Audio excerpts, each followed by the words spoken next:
Buongiorno Brusca, sono il dottore Lombardo. Buongiorno dottore. So che l'ha fatto tante volte, ma vorrei che lei ricostruisse brevemente quella che è stata la sua carriera all'interno di Cosa Nostra e ci spiegasse perché a un certo punto poi decide di collaborare con la giustizia. Sì, sono stato affiliato nella famiglia di San Giuseppe Jato a partire dal 1975-76 con il ruolo di soldato semplice, ruolo che alla fine del 1989, inizio anni 90, ho rivestito il ruolo di reggente del mandamento di San Giuseppe Jato, che ho mantenuto fino al momento del mio arresto, 20 maggio 96. Il motivo del mio pentimento riguarda che poco tempo prima che io venissi arrestato avevo letto un articolo sul giornale di Sicilia della volontà di dottor Rina di volermi uccidere a me assieme a Salvuccio Madonia, per motivi che a me in quel momento non mi erano noti, anche se qualche cosa l'avevo capita, dedotto dalle dichiarazioni di Salvatore Cancemi. Cosa aveva capito? Cosa aveva capito? Quale poteva essere il motivo? Che io, secondo lui, sarei andato a trattare con un trafficante di droga per fare degli affari senza passare l'ordine da lui, e poi ho scoperto anche che mi riteneva responsabile dell'omicidio dell'agente Agostino. Sì. Questo lo do per certo perché a un dato punto, quando io apprendo di queste circostanze, poi io ho avuto la possibilità di riavvolgere il nastro indietro, e di questo fatto con dottor Rina è stato un argomento affrontato nei dettagli che mi ha fatto quasi un interrogatorio. E ricostruendo poi la data capivo che era dopo che Salvatore Biondino aveva fatto desistere da questa volontà. Quindi due circostanze che non risultavano al vero. Dopodiché, siccome io tutto quello che ho fatto l'ho fatto in nome di Cosa Nostra e non ho mai avuto contrasti con nessuno, neanche per una multa di parcheggio abusivo, e per lui stravedevo, tant'è vero che quando fu che all'inizio della guerra di mafia sono andato a prendermelo io dove abitava a Molare, e me lo sono portato a San Giuseppe Jato perché lo cercavano per eliminarlo. Sì. Ma a me tutta questa situazione che mi ci ha portato, cioè diventare un mostro, tutto quello che si è noto solo perché credevo in questo e credevo in lui. Il momento è, sinceramente, dopo aver letto questa circostanza, di collaborare non ci pensavo proprio, perché non era nelle mie idee. Il momento dell'arresto, diciamo che è stato la goccia che ha fatto traboccare il vaso, che mi ha fatto completamente decidere questa circostanza. Però è successo che da dire e fare, purtroppo, come si dice, c'è una battuta che sia di mezzo al mare. Volevo collaborare inizialmente, è stato difficoltoso, però poi strada facendo ho superato anche questo ostacolo. Senta, lei nel corso della collaborazione ha rivelato tutta una serie di situazioni per le quali ancora non era stato mai tratto a giudizio e che non erano conosciute, quindi è stato lei il primo a dire alcune cose, ad accusarsi di fatti che processualmente ancora non la riguardavano. Sì, come per esempio l'omicidio del colonnello Russo, la strage del dottor Chennici, tanti altri omicidi che non erano noti a nessuno, di cui non erano minimamente sospettato, un duplice omicidio avvenuto a Riese, l'omicidio di Peppe Di Cristina, tutta una serie di fatti che non erano sconosciuti all'autorità giudiziaria, ma principalmente il mio contributo, che io ritengo più importante, è stato il ritorno a delinquere di Baldassarre di Maggio. Senta, facciamo un passo indietro, torniamo prima di proseguire a quella che era il ruolo della sua famiglia, quindi anche di suo padre. Suo padre sì. Chi era all'interno di Cosa Nostra? Bernardo Brusca era sino al 1982 era un soldato semplice, ma rivestiva il ruolo di reggente del mandamento e sostituiva Antonino Salamone, che fino a quel momento era il capomandamento naturale. con una sorta di riforma dei vertici di Cosa Nostra, dei mandamenti, mio padre gli fu assegnato divenne capomandamento. Che rapporti aveva con i vertici di Cosa Nostra e soprattutto a chi era più legato suo padre? Mio padre, per la persona che era, aveva rapporti ottimi con tutti e in particolar modo era legato a Salvatore Rina, rispetto che si erano conosciuti in carcere, poi c'è stata una frequentazione. Ancora una volta è stato mio padre il primo a metterseli, fra virgolette, in casa, a dargli ospitalità quando si è messo contro tutti e tutti, a lui, a Bernardo Provenzano, a Calogero Bagarella, tant'è vero che mio padre, in occasione di un confronto, quando ha saputo questa volontà, mio padre non è che mi faceva scontri quando io sbagliavo, però quando ha sentito dire che mi voleva eliminare per queste cose che ho detto, diciamo che non ci è rimasto tanto bene per tutto quello che mio padre aveva fatto nei confronti di Rina, mettendosi contro altri soggetti tipo Stefano Bontati, con cui mio padre non aveva nulla di nessun contrasto, e tanti altri. Quindi poi nel momento in però cui... condivideva la sua linea, condivideva la sua scelta, condivideva i suoi valori e quindi lo seguiva e faceva tutto nei confronti, cioè per lui, e si sposava la sua causa. Quindi lei dice che quando è stato necessario scegliere tra i palermitani dei Bontade in Zerillo e i corleonesi di Rina, la sua famiglia si è posta al fianco di Rina. Ma non ho avuto nessun dubbio, cioè subito schierato con Salvatore Rina. Senta, mi dica ancora un'altra cosa. Lei dice tanto di se stesso che di suo padre che voi entrate in Cosa Nostra da soldati semplici. Sì, per la verità è stato mio padre e della famiglia Busca entrare in Cosa Nostra. Bene. Significa che entrate comunque da uomini d'onore? Sì, ritualmente affiliati con la Formatina del Santo, la Principina del Dito, con il solito rito ormai stranoto. Oltre a questa figura che lei definisce di soldato semplice, all'interno di Cosa Nostra all'epoca c'erano figure di rango superiore? C'erano la scala gerarchica, il soldato semplice, il capodecina, il consigliere, il capofamiglia, il capomandamento, il capoprovincia, i vertici regionali, c'era tutta una serie di come si dice, una scala gerarchica che rivestiva di gradi successivi, diciamo così. Esattamente sì, dei vari gradi successivi, esatto. Come famiglia Brusca, quindi il grado più alto che voi raggiungete è quello di capimandamento sostanzialmente, prima suo padre e poi lei da reggente. Perfettamente. Senta, mi faccia capire ancora una cosa. Inizia la stagione delle stragi. Lei ha detto: noi ci poniamo al fianco di Rina, condividiamo le sue idee. Mi dica meglio quali erano le sue idee.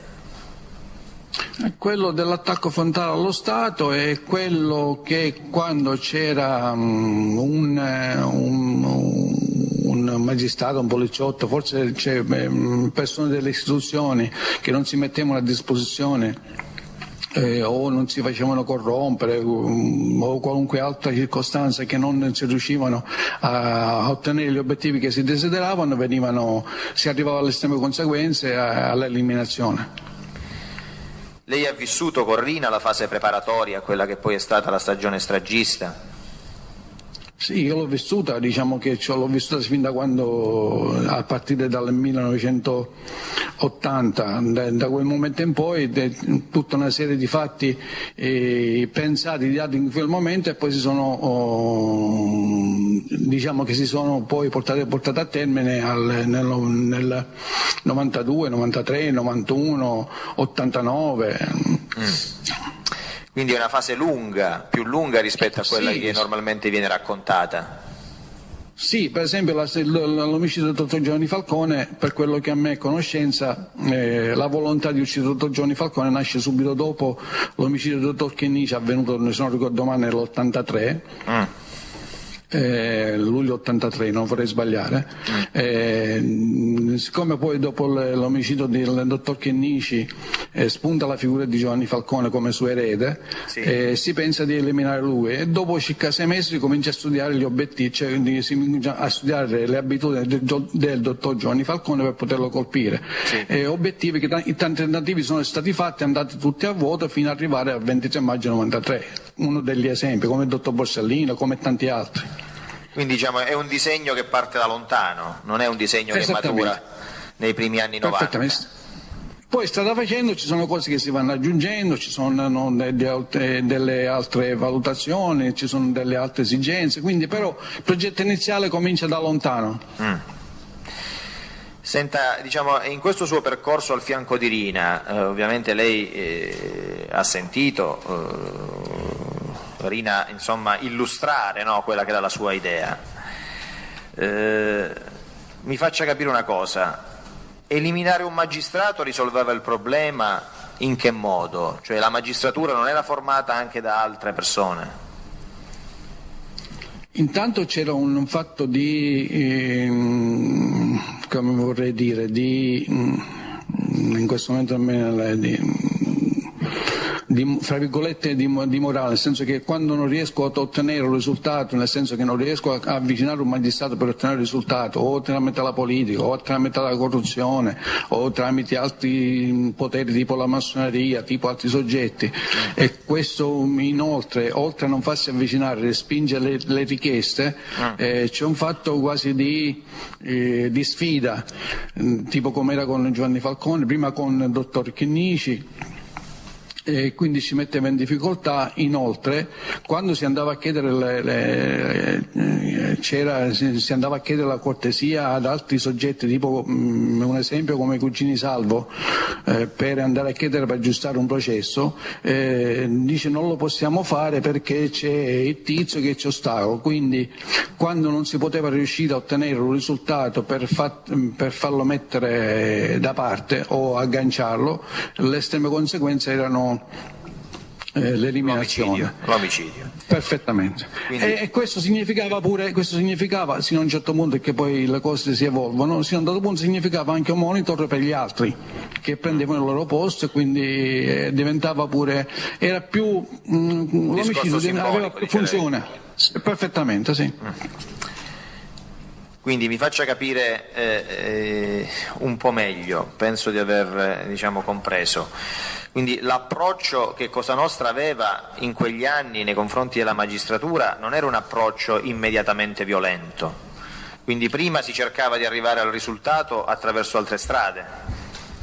Esattamente, quando si otteneva un risultato positivo, tipo si aggiustava un processo, non c'era motivo di arrivare alle estreme conseguenze. Esempio, in Machis processi ce ne sono stati, non mi ricordo, Machis 1, Machis 2, Machis 3 e credo il 4. Sì. L'unico che è andato negativo è stato il Machis 1, in particolar modo per segnare il tempo, a partire dalla collaborazione di Marino Mannoia in appello e in poi, che fino a quel momento diciamo che si stava riuscendo a controllarlo. Tutti gli altri, meno male, sono andati bene, sono stati evitati gli ergastoli, diciamo che in qualche modo sono stati, fra virgolette, aggiustati.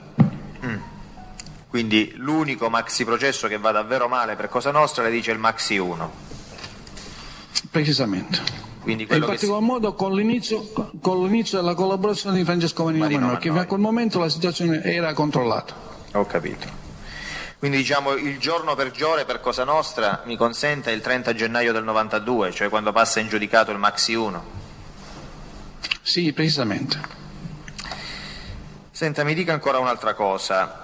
Come avveniva questo approccio che Cosa Nostra aveva con determinati ambienti anche per aggiustare i processi, cioè attraverso quali figure? Ma non è per banalizzare, si partiva anche dal fruttivendolo per far arrivare sino al Presidente della Repubblica, dipende qual era la necessità e l'aggancio che si poteva, il macellaio, il fruttivendolo, l'amico di scuola, si studiava chi è il soggetto, come si poteva avvicinare. All'interno di Cosa Nostra c'erano soggetti che facevano questo stabilmente, cioè che avevano questo compito in maniera stabile, o di volta in volta si sceglievano persone diverse? esempio, per fare l'esempio, se c'era la necessità di avvicinare a lei, fra virgolette, Sì. quindi nell'ambito a lei vicino si cercava di capire se lei aveva amici di scuola, amici di infanzia, se frequentava, quello si cercava, tramite gli avvocati si cercava di avere notizie come poterlo agganciare, c'era tutta una rete di informazione per arrivare all'obiettivo, se aveva vizi, se aveva, si studiava il soggetto per poterlo poi avvicinare. E poi la decisione finale, diciamo il via libera, chi lo dava? Il via libera poi arrivava, tutta questa informazione arrivava a Totorrina e quando la situazione era positiva si procedeva con la persona che l'aveva agganciato, diversamente se lo metteva in mano lui o chi per lui, persona di lui fidata, e si andava avanti in questo modo. Senta, arriviamo diciamo, alla fase diciamo, più intensa di attacco allo Stato, come lei ha detto prima, e quindi ai primi anni 90. Lei in quel momento storico che ruolo ha al fianco di Rina? In quel momento figuratamente sono reggente del mandamento San Giuseppe Ato, però per quelli che erano i rapporti tra mio padre e Totorrina il rappresentante di fatto era lui. Io sposavo la sua tesi, ma anche ideologicamente ero d'accordo con lui fino a un dato punto, Cioè, condividevo la sua scelta. Ecco, e ovviamente glielo manifestava, no? Cioè Rina lo sapeva che lei era d'accordo con lui. Sì, ho partecipato, ho proposto, non voglio trarmi indietro le mie responsabilità, io valutavo assieme a lui e proponevo e poi l'ultima parola rimaneva a lui, come io e come tanti altri. Come si arriva, diciamo, poi a prendere la decisione che avvia la fase finale della stagione stragista, quindi quella peggiore, quella dei primi anni 90?